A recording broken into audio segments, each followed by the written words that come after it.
El Señor les bendiga. Bueno, estamos aquí como cada día para compartir un pensamiento de la palabra del Señor. Y el día de hoy tomamos un texto cortito, pero que dice mucho, en San Mateo 24:12. San Mateo 24:12. Estos días estuvimos hablando un poquitito acerca de vivir en santidad, ¿sí? Mencionábamos en el culto de oración que Pedro, el apóstol, decía, sed santos porque yo soy santo, ¿sí? Y instaba a la iglesia a mantenerse en santidad. La santidad es un estado donde la persona decide consagrarse para Dios.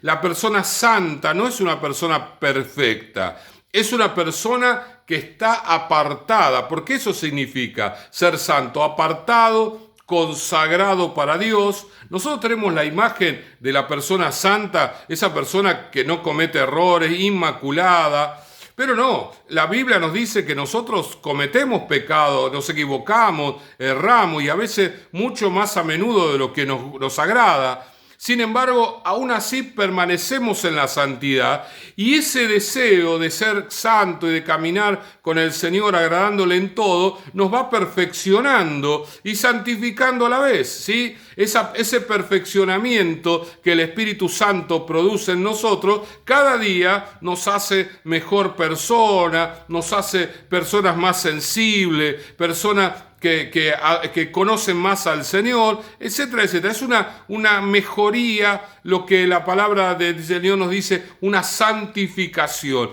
Él nos va santificando, nos va perfeccionando, vamos desarrollándonos en la santidad. Ahora, este versículo nos habla de un pueblo que vive en un contexto de pecado. Dice, por haberse multiplicado la maldad, el amor de muchos se enfriará.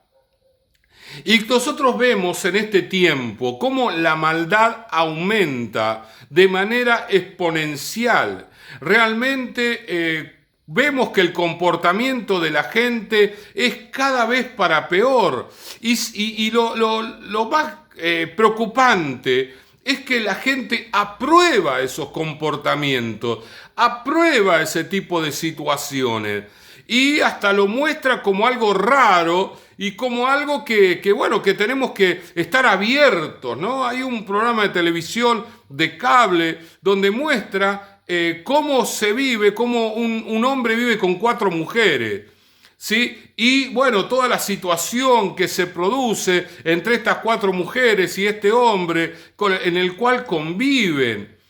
Y bueno, lo muestran como algo raro, pero a la vez nos van llevando a la aceptación de comportamientos de esta naturaleza. Yo digo esto de una manera burda, ¿no? ¿Cuántas cosas nosotros miramos en la televisión, escuchamos en los noticieros, que se aprueba esto, que se aprueba lo otro? No, las leyes que se aprueban, ¿no? Allí una noticia de un país de acá, de Sudamérica, donde un diputado pidió que se apruebe una ley para aceptar el robo, el hurto, así de manera moderada. Y de esta manera pensaba que si se lo legislaba al hurto, entonces iba a menguar la cantidad de robos en su país. Un absurdo. Pero esto es lo que estamos viviendo, ¿no? Estamos viviendo el avance del pecado en el comportamiento de la gente lo acepta, lo aprueba,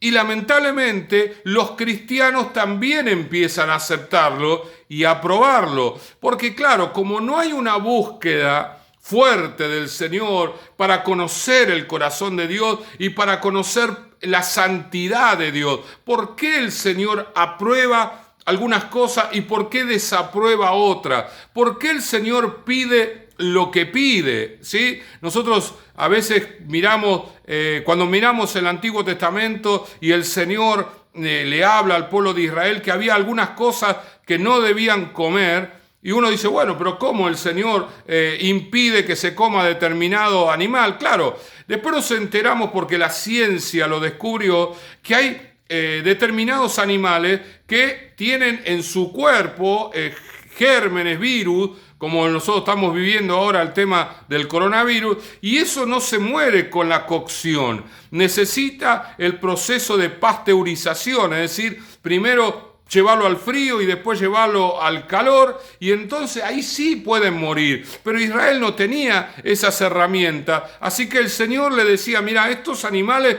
no los comas, porque te van a hacer mal, te van a traer peste y van a morir muchos de ustedes.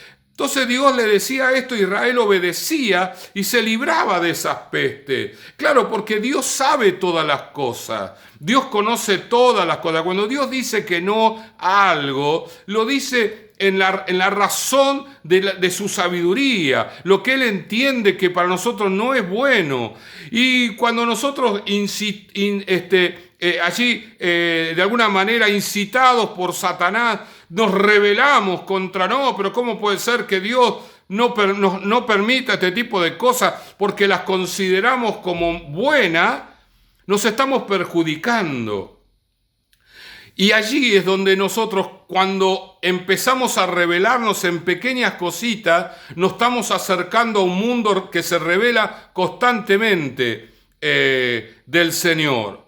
Cuando una persona es santa, se acerca a los que obedecen al Señor, a los que leen su palabra y dicen, bueno, esto es la palabra del Señor, Dios es bueno, Dios elige lo mejor, para mí es mi Padre, Él me ama, y entonces lo que Él me pide en su palabra es lo mejor para mí, lo acepto con mansedumbre y entonces mi corazón se llena de bendición y de amor hacia el Señor, la pasión por la relación con el Espíritu Santo va en crecimiento. Pero si yo empiezo a analizar, y bueno, el mundo lo acepta, ¿por qué nosotros no?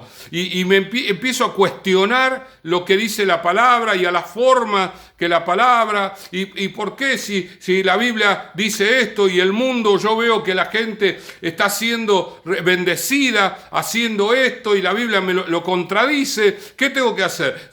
Yo veo que en el mundo funciona y la palabra parecería como que queda obsoleta, antigua, no es actual en cuanto a determinado comportamiento, determinadas cosas. Entonces digo, elijo hacer lo que el mundo hace y desecho lo que la palabra que es, sí, la palabra es antigua. Hay partes de la Biblia que nos hablan de 4.000 años atrás, de 3.000, de 2.000, de 1.000, pero no, de 1.000 no, un poquito más. Lo último que se escribió fue en el año luego de la muerte de Jesucristo. Pero si bien es antigua, la palabra de Dios es eterna. La palabra de Dios se cumple. La palabra de Dios es la verdad de Dios. Y el comportamiento del hombre es temporario. La Biblia no dice que las personas pecadoras le va a ir mal en todo. De hecho, nosotros vemos en la Biblia montones de gente pecadora que le fue re bien en las cosas del mundo, que avanzó y prosperó, y ahí tenemos, por ejemplo, el caso de Alejandro Magno. El Señor habla de que se iba a levantar un rey que iba a vencer rápidamente, pero que también iba a morir rápidamente. La gente del mundo crece, prospera, se desarrolla, logra montones de cosas, pero eso no significa que vaya al cielo. Y Jesús dijo, ¿de qué te sirve ganar todo el mundo si se pierde tu alma?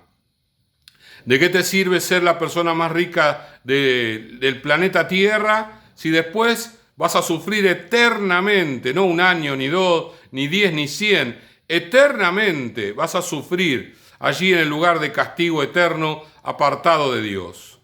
La maldad aumenta y el peligro no está en el aumento de la maldad, el peligro está en el enfriamiento de nuestro amor.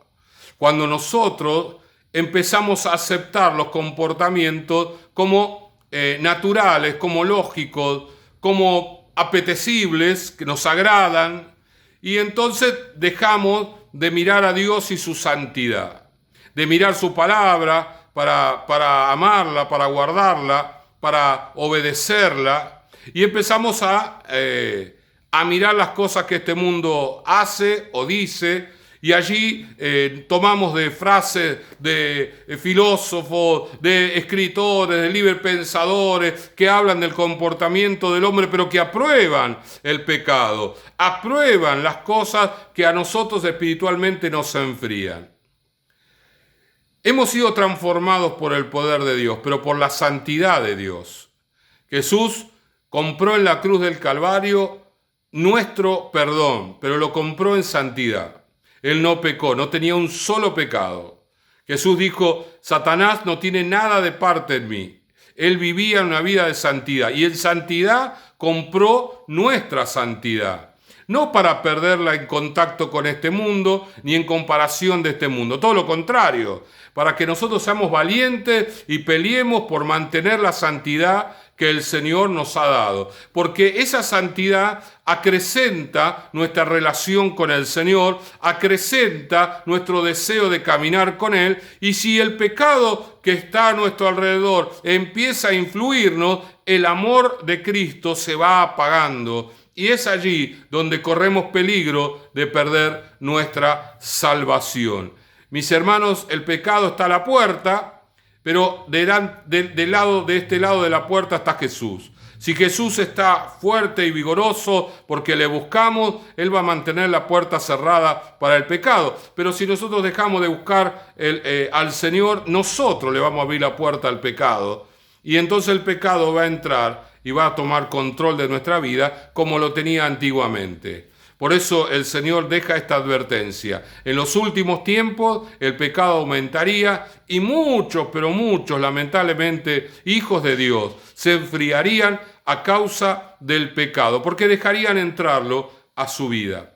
Rechácelo en el día de hoy. Oramos. Señor y Padre, en el nombre de Jesús, rechazamos toda influencia de pecado en nuestra vida, todo espíritu de pecado que viene, Señor, a causa del comportamiento indecente de las personas de este mundo. Señor, nosotros oramos para influenciarlos a ellos y no que ellos nos influencien a nosotros. Señor, en el nombre de Jesús, bendice a cada uno de aquellos que están mirando este video para que persevere en el camino de santidad y allí el amor de Cristo se vaya renovando de día en día. En el nombre de Jesús te lo pedimos. Amén, amén y amén. El Señor les bendiga.